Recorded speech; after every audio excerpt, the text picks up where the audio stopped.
Vamos lá, meninos e meninas, dando continuidade então à nossa disciplina de projeto de instalações elétricas, a gente vai falar um pouquinho sobre proteção elétrica, tá? Então, quando a gente fala sobre proteção, a primeira coisa que a gente lembra é do disjuntor. Disjuntor que protege contra curto-circuito e de sobrecarga. Mas a gente tem que atender a NBR 5410, que estabelece que além do disjuntor, a gente tem que usar também outros dispositivos de proteção, tá? Que a gente vai ver, que a gente tem os DRs e a gente tem também os DPS.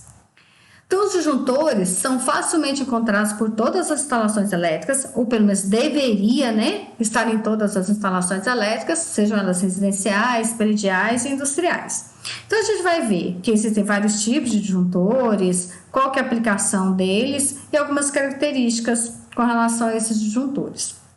Então, o que é o disjuntor? É um equipamento eletromecânico que tem a função de proteger as instalações elétricas, ou seja, assim que a corrente elétrica passa por ele e ultrapassa o seu valor nominal, ele vai interromper o circuito, impedindo que o funcionamento de fornecimento de energia para as cargas do circuito e vai evitar, assim, com que elas e o circuito se danifiquem. Ou seja, o disjuntor é basicamente um interruptor automático, vulgarmente dizendo, que identifica uma corrente de sobrecarga ou um curto-circuito e secciona esse circuito, ou seja, abre. Dessa forma, vai impedir que os equipamentos e o próprio circuito seja danificado. Então, aqui, um exemplo de um disjuntor, e a gente vai ver algumas características que a gente tem que observar. Então, aqui, a gente tem o diagrama de instalação, onde a gente tem a entrada e a saída de cada uma das fases, ou se você vai passar um neutro por aqui, tem gente que passa também. Então, por onde que vai entrar e por onde que vai sair. A questão, como disjuntor, eu posso inverter também. Eu posso colocar a entrada por baixo e a saída por cima, tá? Isso vai funcionar direito? Vai, o disjuntor vai funcionar normalmente, sem problema nenhum, ok? Mas, condicionalmente, os fabricantes, eles colocam qual seria a forma de instalação. Mas nada impede de você fazer o contrário. O que você tem que pensar é que se todas as entradas são de cima ou se todas as entradas são de baixo, ok? Só essa questão para manter ali a instalação de forma adequada, ok? A gente vai observar também que vai ter a capacidade de interrupção em amperes, a gente tem qual que é a corrente nominal desse disjuntor, então esse, no caso aqui, é um de 10 amperes, e de curva de disparo magnético C. A gente vai entender isso depois, tá? No segundo vídeo a gente fala melhor sobre isso. Então, o disjuntor atuará todas as vezes que houver pico de corrente, sobrecarga e curto-circuito. Mas é importante a gente destacar também que para ele funcionar normalmente, a gente precisa atender essa relação que a gente já viu nas últimas aulas, que a corrente projeto tem que ser menor ou igual à corrente nominal do disjuntor, que tem que ser menor ou igual à corrente máxima que o circuito suporta. Então, essa relação ela precisa ser atendida sim, tá bom?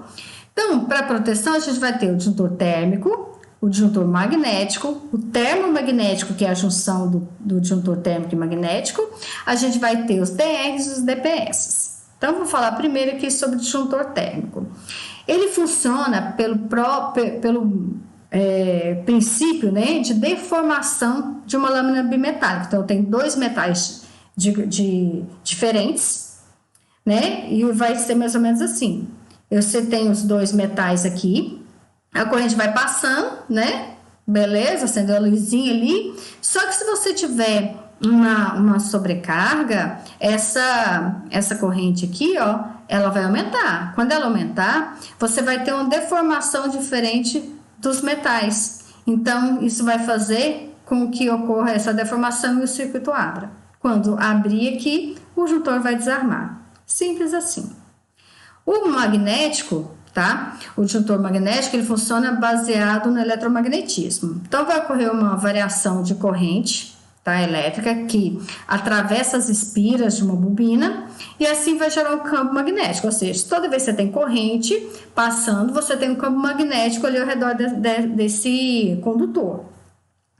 Isso vai fazer com que Se você tem uma corrente muito alta, no caso de um curto-circuito, isso vai fazer com que você gere um campo muito maior. Isso vai fazer com que ele desarme. Mais ou menos assim, ó. Você vai ter uma corrente passando normalzinho. Quando você tem a corrente de curto, o que vai acontecer? Vai gerar um campo muito maior e vai fazer com que gere uma corrente induzida aqui e vai abrir esse circuito, tá? Então, a gente tem a junção dos dois, que é o disjuntor termomagnético, que é conhecido também como magnetotérmico. E é uma junção do disjuntor térmico com o magnético. Então, esse tipo de dispositivo é muito utilizado nas instalações, tanto comerciais quanto residenciais. Para que eu vou usar 2 disjuntores se eu posso usar um só? E a diferença de preço não é muito grande, então é compensatório a gente usar o termomagnético, tá? Então, ele tem a função de manobra. Então, vamos supor que você vai fazer uma manutenção, né? Então, você vai lá e desarma o disjuntor para poder fazer a manutenção. Você vai fazer ali um aumento, vai trocar ali, aumentar uma tomada, por exemplo. Então, se tiver no mesmo circuito, você vai desligar ali o disjuntor para poder fazer a instalação dessa tomada.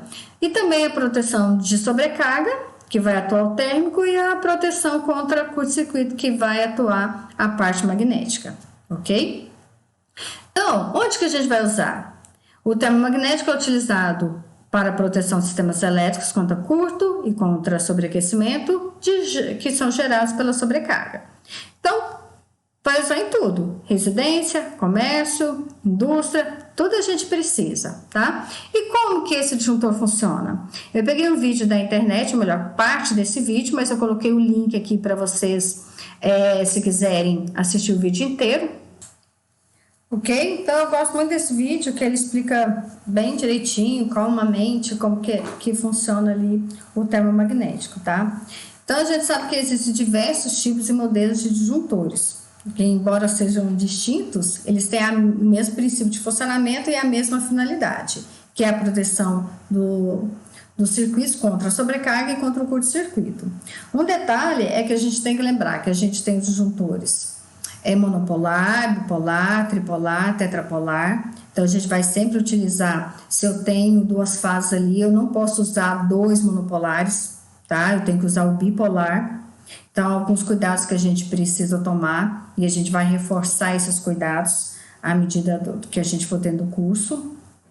E também, uma coisa que vai diferenciar são as curvas características que são individuais dos disjuntores, tá? A gente tem as curvas B, C e D, e essas curvas ou categorias dos disjuntores é uma característica importante, que vai determinar o tipo de atuação, o tempo de acionamento e disparo de proteção de um disjuntor, que pode variar de fabricante para fabricante, tá? Entre outras coisas. Então, com relação às curvas, a gente tem B, C e D, e de acordo com a NBR 5410. Isso porque a classificação começa B e não pelo A, justamente para a gente não confundir o A com a unidade de medida de corrente, que é ampere, ok?